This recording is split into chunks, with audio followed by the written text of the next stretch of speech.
Hello, it's Shawn Hart. I'm in Australia for the second time in the last decade, in Sydney at the now world-famous Southern Cellar Fest by Michael and Jamie. You guys are doing an amazing job here. Tell me, if you would, what was the inspiration behind creating Southern Cellar Fest? Great question. Yeah, it's a good question. Look, being in Australia so far from the Northern America and Europe, we would always look from afar at all the events in the US and Europe, and we'd always look and go, "Wow, they do events every week, and there's so much networking." And we were sort of sheltered, down under in Australia. So basically, Jamie and myself and our wives, and obviously we've got the Endgame Network here. We thought, you know what? Let's do something about it, and let's bring the best speakers in the world to our shores. And then Southern Cellar Fest was born. And that's why you sent Jamie a message in the middle of the night, right? Just unsolicited text. Yeah, well, That's how it all What was began, the content really. of that message? Oh, it was just, hey mate, how you going? Nice to meet you. Have you seen this before? It was actually just an introductory message that changed everything, Okay. And I think Michael just hit it on the head, being able to bring all you guys out here, and we're privileged really that you have all decided to do that. It's exciting, and the community loves it, and they're getting behind it, as you can see. I can tell you that you're in the right position if you would literally do your work for free or pay somebody for the opportunity. That's when you know you're living your passion. Yeah. So how do you see going forward Southern Cellar Fest changing the industry for third-party sellers?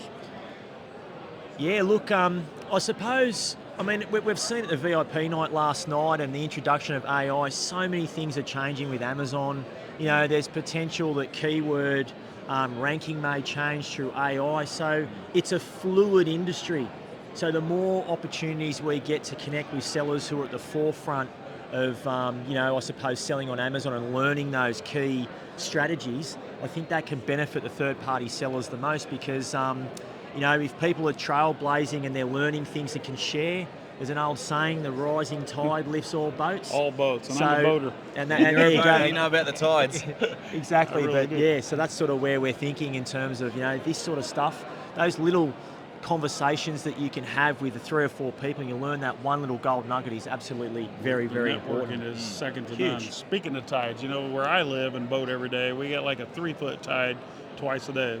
Last time I was here, there was like a 30-foot tide, it seemed like, especially in New Zealand. It's ridiculous. right. I looked out in the bay in the morning and the boats are sitting on dry ground. It was ridiculous. It's typical Australia. There's extremes. The tides are big, and every animal can kill you. So Everything's trying to get you here. Yeah. That's So exactly right. the tide lifts boats a little higher in Australia is what I'm Yes. getting at. So Yes. Jamie, Yes. what are the unique challenges that you think Amazon third-party sellers are facing going into this new year? I think it was spoken to last night and especially this morning, just how fast things are changing. Not just the AI stuff. It's just how you got to stay on top of having a genuine brand, genuine offer, owning customers, like owning your own avatar. You speak a lot about that as well. And so I think that people are really starting to wake up to the fact I've got to be acting at a high standard on a lot of levels. And so initially it was just easy to get something listed on Amazon, but you just can't do that anymore. I mean, you can, but there's other won't stay things. around long. If you want to be one of the the top brands and survive the challenges that are coming, you have to play at a different game. Okay, well said. So I know we're just getting started. This is effectively day 2, but it's the first day of presentations. But I know you've had these inner circle, behind the doors meetings with a lot of speakers. What emerging trends or technologies do you guys think are going to be changing the industry for the better in the near future? Oh, look, there's very much an AI flavour. I think, just from what the speakers and their presentations that we've seen so far and what they're going to be talking about over the weekend, AI is something that you cannot ignore.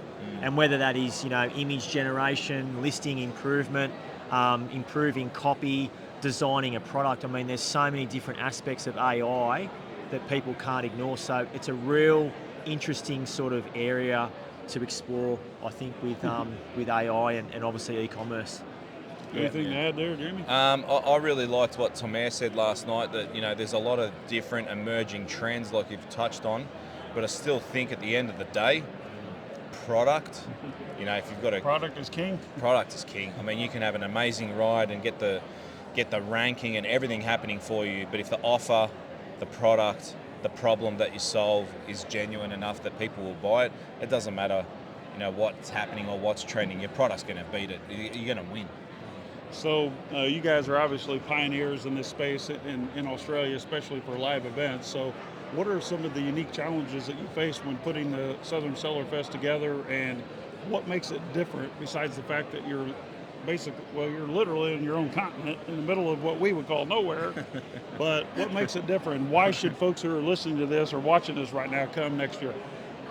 Well, as far as putting the event on and the challenges, I don't know how much video you've got to sort of go through all that, because there's a lot of challenges with putting on events.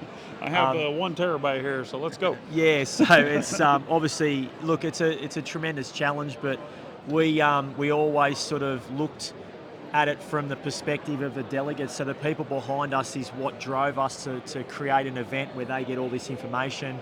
And most importantly, they walk away better entrepreneurs and better Amazon sellers.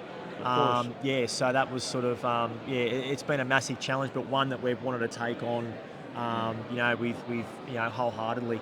Yeah. Well, you're doing a phenomenal job, Jamie. Thanks, I know what it takes to put on events. I've done events for years, starting back 2014, and I have to say that even yesterday I was sort of just getting ready to get ready.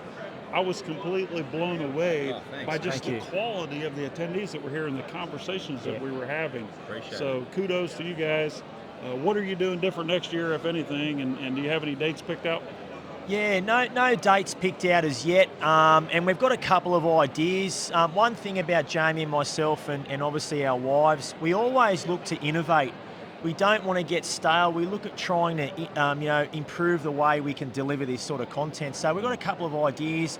We can't sort of obviously explain what it's going to look like exactly, but one thing's for sure, when we create events like that, we always put ourselves in the crowd and think, if I see this, will it make it special for us? And we sort of, that's how we operate, and we make sure that we can deliver that. So yeah. After you guys invited me, you actually reached out and wanted to have a conversation about some things that were going on in the community, which really speaks volumes about how your heart is involved in this, and how you only want to accept the best of the best. So really, really appreciate it. I'm truly humbled to be here, guys. I go to a lot of events, and next year I'm going to really cut that down, but I hope that I get an invitation here, because I haven't even taken the stage yet, and just talking to people is giving me goosebumps. I just love what you're doing here, James. Exactly. I mean, you're the king of events, mate. I've been watching your travel schedule the last couple of months. So to say that about this event, we really appreciate it, mate. This is the last one, and it's probably going to be my favorite this year out of 23. So Really? Wow, that's a big call, mate. So thank you very much. If you're watching this and you're thinking, maybe is it worthwhile flying 38 hours and crossing 16 continents and the international date line half a dozen times, the answer is a resounding yes. Get yourself to Australia. Things are different here. Things are much bigger and vicious here, as I understand. I once accidentally swam with crocodiles up in Darwin in Northern Territory. It was just an oasis in the middle of the outback. I didn't know any better until the locals said, hey, you might want to come out of there. and we're only getting started, because today is just the beginning of the weekend, so it's really cool. I loved your intro out there.